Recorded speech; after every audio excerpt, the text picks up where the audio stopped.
मैं अभी आपको ये कॉन्सेप्ट जो बता रहा हूँ, ये कॉन्टेक्स्ट जो बता रहा हूँ, ये अपने टेररिज्म के उसमें है।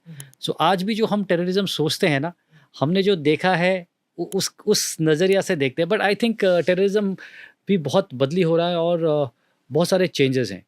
तो आपको क्या लगता है कि अभी का टेररिज्म क्या नया है, या आपके क्या व्यूज़ हैं इसमें? सर टेररिज्म देखो, जैसे जैसे दुनिया आगे बढ़ेगी, आज 2024 है, आपको 25 में टेररिज्म का एक नया रूप सुनने को मिलेगा। मतलब जैसे टेक्नोलॉजी एडवांस हो रही है तो लोगों का काम करने का तरीका चेंज हो गया। आज आने वाले टाइम में देखो, अगर मुझे कोई बोले कि यार अपने एनिमी को नुकसान पहुंचाना है, तुम कैसे पहुंचाओगे करके, मैं चाहूंगा कि मैं सेफ रहूं और मेरा एनिमी मर जाए। मैं नहीं चाहूंगा कि यार मैं एक AK-47 M16 लेके जाऊं और एनिमी के वहां फायर मारूं, और मैं खुद की सेफ्टी। आज टेररिज्म भी अपना तरीका चेंज कर रहा है सर। वो खुद को सेफ रखना चाहता है और अपने एनिमी को भी बर्बाद करना चाहता है। ठीक है, जैसे जैसे आज आप छोटी मोटी आईडी सुन रहे हैं कि यार आईडी ब्लास्ट हो गए, ठीक है, लेकिन आने वाले 10 साल के बाद या 5 साल के बाद आप एक नई चीज सुनोगे जो हम कभी सोच भी नहीं सकते सर। हम तो नॉर्मली तरीके से, मतलब कि इन्फिल्ट्रेशन हो गए, 4 मिलिटेंट वहां आ गया, ठीक है, हम इन्हीं चीजों में उलझे पड़े हैं कि यार आज वो इन्फिल्ट्रेशन हो गया वहां पर, मतलब आर्मी के साथ एक अम्बुश हुआ है या एक फाइट हुई है या काउंटर हुआ है करके।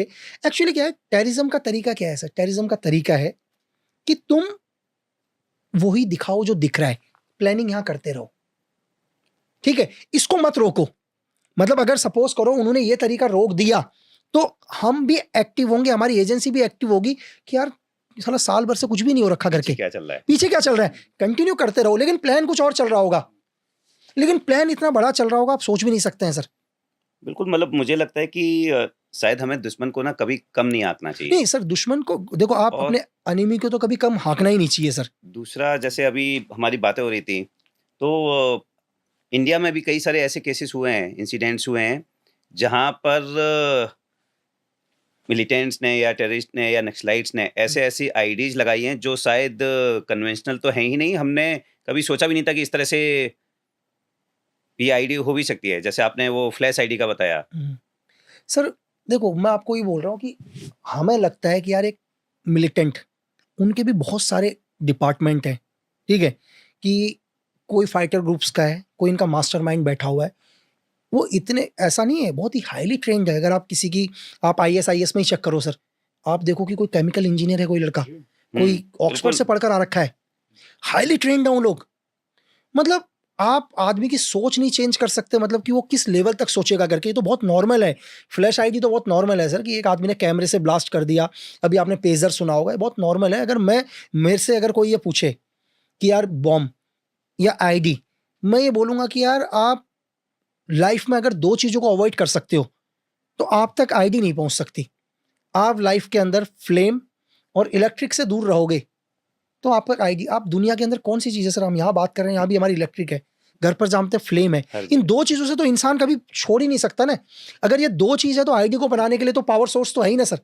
पावर सोर्स तो 2 चीजों से ही मिलेगी आपको, फ्लेम और इलेक्ट्रिक से, क्योंकि उन्हें अपना डेटोनेटर को एक्टिवेट करना है। तो 2 चीजों से मिलेगी। मैकेनिज्म तो आदमी की, देखो जो लड़का जितना पढ़ा लिखा होगा, जितना मतलब एग्जीक्यूट कर सकता है, वो उस लेवल की आईडी बना सकता है जहां आप सोच नहीं सकते। आप सोचोगे कि आने वाले टाइम में यार इस आदमी ने तो आईडी जो आज ब्लास्ट हुई है करके, वो आईडी तो मतलब 5 साल पहले बनाई थी करके। एक बार मैं अपने सीनियर से, मेरे सीनियर लोग हमारे को एक ब्रीफ कर रहे थे UXO कि यार जब वर्ल्ड वॉर हुआ, सेकेंड वर्ल्ड वॉर में, तो जापान ने क्या किया, और सिर्फ चाइना एक ऐसा देश है जिसने सारे UXO रिकवर कर लिए। मतलब कि जापान के जो पायलट्स थे उनको एक ऑर्डर्स दिया गया कि दुनिया के अंदर UXO फेंको, लेकिन उन UXO को उन्होंने एक्टिवेट नहीं किया था। UXO इज तो शेल्स जो होते हैं, सेल्स जो बॉम्ब जो इसके साथ इसके जो सेल्स होते हैं बॉम्ब के, जो मिक्स वगैरह से जो गिराए जाते हैं, लेकिन उनके पायलट कंफ्यूज। उसका एक वर्ड है शायद, अनएक्सप्लोसिव ऑर्डिनेंस सर, या अनएक्सप्लोसिव बिल्कुल। तो उनके पायलट कंफ्यूज सर कि यार क्या, यार वर्ल्ड वॉर चल रहा है और तुम बोल रहे हो पूरी दुनिया में ये फेंको करके चीजें। लेकिन समझ में नहीं, उनकी इंटेलिजेंस की सोच देखो सर। वो बोले कि आज तो वर्ल्ड वॉर चल ही रहा है, दुनिया तबाह हो रही है, नहीं, ये बॉम्ब 100 साल के बाद फटने चाहिए। मतलब बॉम्ब 100 साल के बाद फटने चाहिए जब दुनिया तरक्की करेगी। मतलब सपोज करो कि आज जंगल है कहीं पर, हिंदुस्तान में बहुत सारे जंगल्स हैं, उस टाइम भी पूरे जंगल थे, उन्होंने हजारों बॉम्ब को गिराया है, वो मिट्टी में दब चुके हैं, ठीक है। आज यहाँ बिल्डिंग बनेगी और वो बॉम्ब अब फटेंगे सर, तो देश को कितना नुकसान। मतलब उनकी सोच देखो कि वो 100 साल की आगे की सोच के चल रहे हैं कि आज हमें नुकसान नहीं करना। ये नुकसान कब करना है? जब ये जंगल कट के यहाँ आबादी बन जाएगी, हजारों लोग रहेंगे यहाँ पर, ठीक है। इन बिल्डिंगों के नीचे लोगों को पता नहीं होगा कि कोई यूएक्सओ भी दबा हुआ है करके, ठीक है, और वो तब फटेगा तो बिल्डिंग गिरेगी। तो आप सोच देखो, एजेंसी की सोच वो 100 साल के बाद के आगे की सोच रहे हैं सर। ये मैं आपको 1945 की बात बता रहा हूँ, आज तो हम 2024 में चल रहे हैं। मतलब अगर कोई पूछे, अगर मेरे से कोई पूछे, मैं बोलूंगा भाई आने वाला टाइम कोई आईडी नहीं, कोई वॉर नहीं, न्यूक्लियर बायोलॉजिकल वॉरफेयर होगा करके। भाई आपको कुछ नहीं करना होगा, ठीक है, आपकी जनरेशन वैसे ही खत्म। बिल्कुल बायोलॉजिकल केमिकल सर, आप मतलब जैसे एडवांस हुए हैं, बिल्कुल बड़े सारे ऑलरेडी चल रहे हैं सर। अगर आप कुछ दिन पहले एक चीज सुनो, बहुत सारे एक इंसिडेंट आया कि यार देखो ये जो कोरोना है ये MSS का फैलाया हुआ है करके, ठीक है। तो एक तरह ये भी क्या है सर, कुछ भी नहीं किया, पूरी दुनिया ठप कर दी। हुआ तो कुछ भी नहीं ना, पूरी दुनिया को स्टॉप कर दिया। आप इससे बड़ा वॉर क्या लोगे?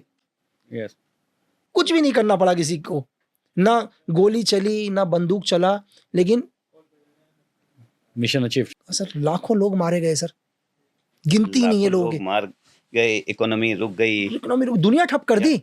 अब इसको क्या, ये है, इससे भी एडवांस आप आगे क्या सुनोगे? तो लकी जी ये बताइए, जो आज का ये टेररिज्म है, मतलब एज इट अपीयर्स ये तो बहुत ही ज़्यादा मल्टी डायमेंशनल है, तो इसको कंट्रोल करने के क्या तरीके होंगे? सर देखो, टेररिज्म को कंट्रोल करने के लिए सबसे पहले किसी भी देश की एजेंसी के साथ साथ वहाँ की जनता को साथ देना पड़ेगा सर। हम मतलब यूथ को नहीं पता वो टेररिज्म को सपोर्ट कैसे कर रहा है। टेररिज्म के लिए जो सबसे इंपॉर्टेंट चीज़ है ना, वो है फंडिंग। बिना पैसे का आप टेररिज्म नहीं कर सकते हो। अगर आप दुनिया में किसी भी देश के अंदर 4 लोग भी भेजने हैं ना सर, आपको पैसा तो चाहिए ही ना, रहने के लिए चाहिए पैसा, चाहिए अकोमोडेशन, चाहिए वेपन, चाहिए सब कुछ चाहिए, लेकिन सब चीज़ों के लिए एक ही चीज़ है, पैसा। तो यूथ को इसमें यह समझना पड़ेगा कि आज के टाइम में जो टेररिज्म का सबसे बड़ा मोटो है ना सर, वो जो इंडिया के अंदर या हिंदुस्तान के अंदर पैसा कैसे आ रहा है। तो मैं आपके ही माध्यम से लोगों को ये बताऊंगा कि आज के टाइम में यूथ क्या है, बिटकॉइन USDT की ओर बढ़ रहा है। अच्छी चीज़ है, करना चाहिए आप लोगों को, लेकिन USDT क्या है, इसका कोई रिकॉर्ड्स नहीं है। एक वॉलेट है हमारे पास, जिस वॉलेट पर आप 1000 करोड़ कितना भी रख सकते हैं। अभी सपोज करो दुबई से कोई बंदा इंडिया आता है, एयरपोर्ट पर वो $5000 से ऊपर नहीं ला सकता एग्जाम्पल के लिए। उससे रीज़न पूछा जाएगा, भाई $5000 है, ठीक है।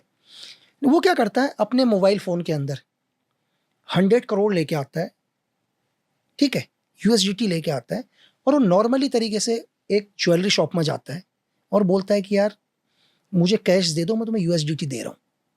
यहाँ के कुछ एक बिजनेसमैन जो ज्वेलरी शॉप वाले हैं, लड़के हैं, उनको लगता है यार कि मैं इसे 1 करोड़ दे देता हूँ, मेरे सीधे क्या बच गए, 10-1 लाख रुपए बच गए। उसको ये नहीं पता ये 1 करोड़ यूज़ कहाँ करने वाला है। वो गया, उसने क्या किया, सीधे तरीके से स्कैन किया USDT, 1 करोड़ USDT उस ज्वेलरी शॉप वाले को। ज़्यादातर ये मैंने जितना भी एजेंसी के थ्रू चेक किया, ज़्यादातर ज्वेलरी शॉप्स, ठीक है, या लोग जो मनी एक्सचेंज का जो काम कर रहे हैं, क्योंकि USDT का रिकॉर्ड नहीं है ना सर। देखो आपके पेमेंट का रिकॉर्ड तो RBI के पास है, लेकिन USDT क्या है, सिर्फ आपके एक वॉलेट पर है।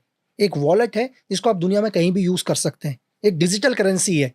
तो उसने क्या किया, 1 करोड़ आपको USDT दे दिए, ठीक है। सपोज करो $1 लाख आपको दे दिए। अभी मार्केट के अंदर सपोज करो 89 चल रहा है, मार्केट के अंदर कितना चल रहा है, 89 का भाव चल रहा है। तो उस हिसाब से आपको 1 लाख के 89 लाख उसको देने चाहिए। वो बोलता है मुझे 80 लाख दे दो भाई, आप खुश हो गया, 9 लाख रुपए बच रहे हैं करके।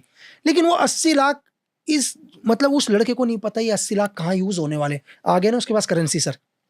बिल्कुल, ये बहुत बड़ा, मतलब आप इसको कैसे रोकोगे, इस फंड को कैसे भी रोको, जो डिजिटल करेंसी जो गलत यूज हो रही है, आप सोच भी नहीं सकते सर।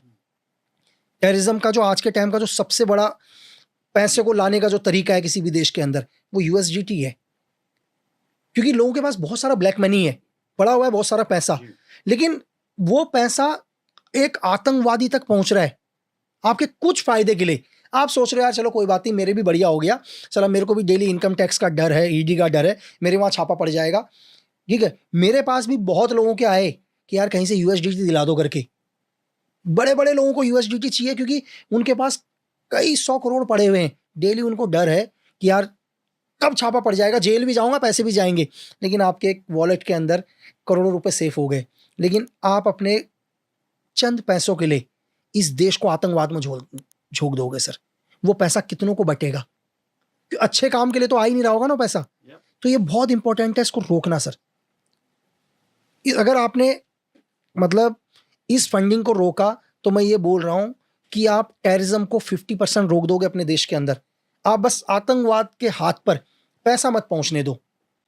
इसी में मैं जानना चाहूँगा कि लकी जी, जैसे जो दूसरी कंट्रीज हैं हाँ। या उनकी जो एजेंसीज हैं, वो वहाँ पे भी इसी तरह की समस्याएं आ रही होंगी, बिल्कुल, है ना? बिकॉज फंडिंग तो सभी को चाहिए, सभी को वो चाहिए। इंडिया में मिलिटेंसी हो या इजराइल की मिलिटेंसी हो या अफगानिस्तान की हो या मतलब कहीं पर भी हो अक्रॉस द वर्ल्ड, तो वो लोग ऐसा कुछ कर रहे हैं? सर देखो, सबसे मैंने आपको क्या बोला कि सबसे पहले हमारे को एक आम जनता को अवेयर होना पड़ेगा। आज इजराइल में वॉर हुआ ना, दुनिया के हर कोने से वापस चलेगा, हम अपने देश के लिए जा रहे हैं करके। मतलब हम लोग क्या है, इंडिया के अंदर क्या है सर, कि एक आदमी को अपना घर बहुत साफ चाहिए, घर को इतना बढ़िया तरीके से डेकोरेट करेगा, उसको मोहल्ले से मतलब नहीं है। जी बिल्कुल। मतलब मेरा घर ऐसा लगना चाहिए, पूछो मत, बढ़िया सोफे बढ़िया हो मेरे घर के अंदर, कोई उसकी तरफ से मोहल्ले में रोड खुद जाए, गेट, मतलब कुछ भी हो जाए, उसको फर्क। देश तो बहुत दूर की बात है ना सर। फिर आप कहते हो यार कि देश में कुछ नहीं होना चाहिए। आप अपने घर के बाहर से आपको मतलब नहीं है, फिर आप चाहते हो कि आपका देश यूएस बन जाए, आपका देश इजराइल जैसा बने। तो सबसे पहले हमें सही होना पड़ेगा ना। हर देश में समस्या होती है, ऐसा नहीं है हर देश में। सर क्यों आज कह रहे हैं, आज क्यों, अगर एक लीडर नरेंद्र मोदी जी ने आज बोला कि देश को डिजिटल करेंसी बना दो, आपका 1 रुपीज भी कहीं जाएगा तो पता चलेगा ना सर। बिल्कुल। ये एक रीजन क्या है, उनको दुश्मनी नहीं है यार आपके पैसों से। मतलब किसी को ये लग रहा हो कि इस गवर्नमेंट को आपके पैसों से दिक्कत है, पैसों से दिक्कत नहीं है, दिक्कत है पैसा गलत हाथ में नहीं जाना चाहिए। उस पैसे को कैसे रोका जाए, मतलब एक एजेंसी की सोच है इस पूरे देश को डिजिटल बना दो, 1 रुपए नहीं होना चाहिए किसी के पास। कैसे करोगे सर? अगर आपको वेपन खरीदना होगा तो अपने डिजिटल करेंसी तो खरीदोगे नहीं ना, खरीदोगे तो फिजिकल करेंसी से ही।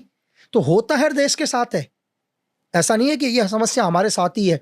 ये समस्या श्रीलंका के साथ भी हुई है, ये पाकिस्तान के साथ भी हुई है। पाकिस्तान के साथ मैं ये बोलता हूँ कि पाकिस्तान के ऑफिसर मुझे लग रहा है दुनिया के रिचेस्ट ऑफिसर होंगे, आर्मी ऑफिसर्स। पाकिस्तान के आर्मी ऑफिसर का पैसा तो किसी के पास होगा ही नहीं सर। उनका पैसा है कहाँ? सब यही यूएसडीटी डिजिटल करेंसी में है।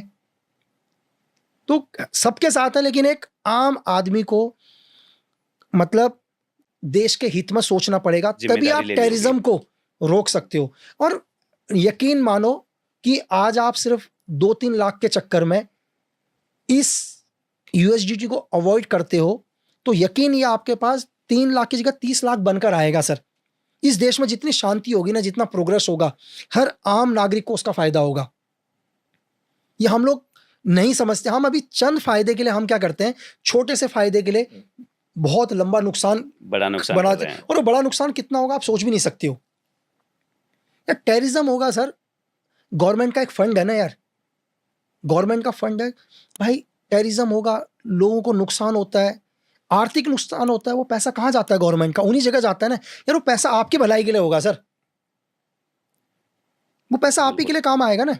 आपको रोजगार मिलेगा, आपका देश डेवलप होगा। वो कब होगा? जब हर आदमी सोचेगा। वेरी इंपॉर्टेंट, और बहुत अहमियत है इस बात की जो आप कह रहे हैं। नहीं सर, मतलब आप इस धरती से, उस देश से कभी टेररिज्म खत्म नहीं कर सकते जिस देश में एक भी बेईमान आदमी है सर। और बेईमान आदमी तो रहेगा, एक भी बेईमान आदमी तो रहेगा तो फिर तो है ना सर। बट कोशिश ये होनी चाहिए कि मैं अपनी तरफ से ईमानदार रहूं। मैं अपनी तरफ से ईमानदार रहूं सर। मेरे पास तो बहुत सारे लोग आते हैं, बहुत मेल आते हैं मेरे पास कि मुझे देश के लिए करना है, मुझे देश के लिए करना है। अभी भी मैं मेल दिखाऊंगा तो दुनिया भर के मेल कि सर मुझे RNW ज्वाइन। मैं कहता हूँ यार तू भाई तू सिग्नल मत तोड़ना, तो मैं समझ जाऊंगा तू देश के लिए काम कर रहा है। जब भी तू जाएगा तो प्रॉपर सिग्नल में वेट करना, बस सिग्नल में वेट करना और अपना लाइन, अपने नंबर का इंतजार करना। बिल्कुल, वो नहीं होता सर। आप ये देखो ना कि हर आदमी को टैक्स बचाना है, टैक्स किसी को नहीं देना। कैसे टैक्स बचे, उसके लिए हर तिरकम कर देगा कि मेरा टैक्स कैसे बचे, मैं कैसे बचा। लेकिन उसको चाहिए कि देश तरक्की करे। बस आपके घर में पानी नहीं आ रहा होगा, गाली दोगे प्रधानमंत्री को, नल में पानी नहीं आ रहा करके। लेकिन वो ध्यान नहीं दे रहे। जब आपने इलेक्शन में वोट देने गए थे तो नेता से पहले आपने दारू की बोतल और पैसे ले लिए थे, और आप चाहते हो आपके लिए प्रोग्रेस भी करे यार। तो हमें सही होना पड़ेगा। अगर हम सही हैं तो सब सही हो जाएगा। बिल्कुल सही कह रहे हैं आप। कि जब तक अगर हम खुद ईमानदार नहीं बनेंगे बिल्कुल तो दूसरे से एक्सपेक्ट करना गलत है सर। आप और नहीं हो सकता है। मतलब कुछ लोग, चाहे फौज बोलो चाहे सीक्रेट सर्विसेज के लोग, कुछ ही लोग तो है ना सर, मतलब इनकी गिनती 1% में भी नहीं होगी, 1% भी नहीं है टोटल मिलाकर। Yeah. ये लोग अपना काम कर रहे हैं, तब आप इतने खुश। मैं कह रहा हूँ यार, इस देश के अगर 50% लोग भी सुधर जाएं तो हमारा देश धरती का सबसे बड़ा और सक्सेस देश होगा। बिल्कुल जब 1% ने पूरे देश का ये कर रखा है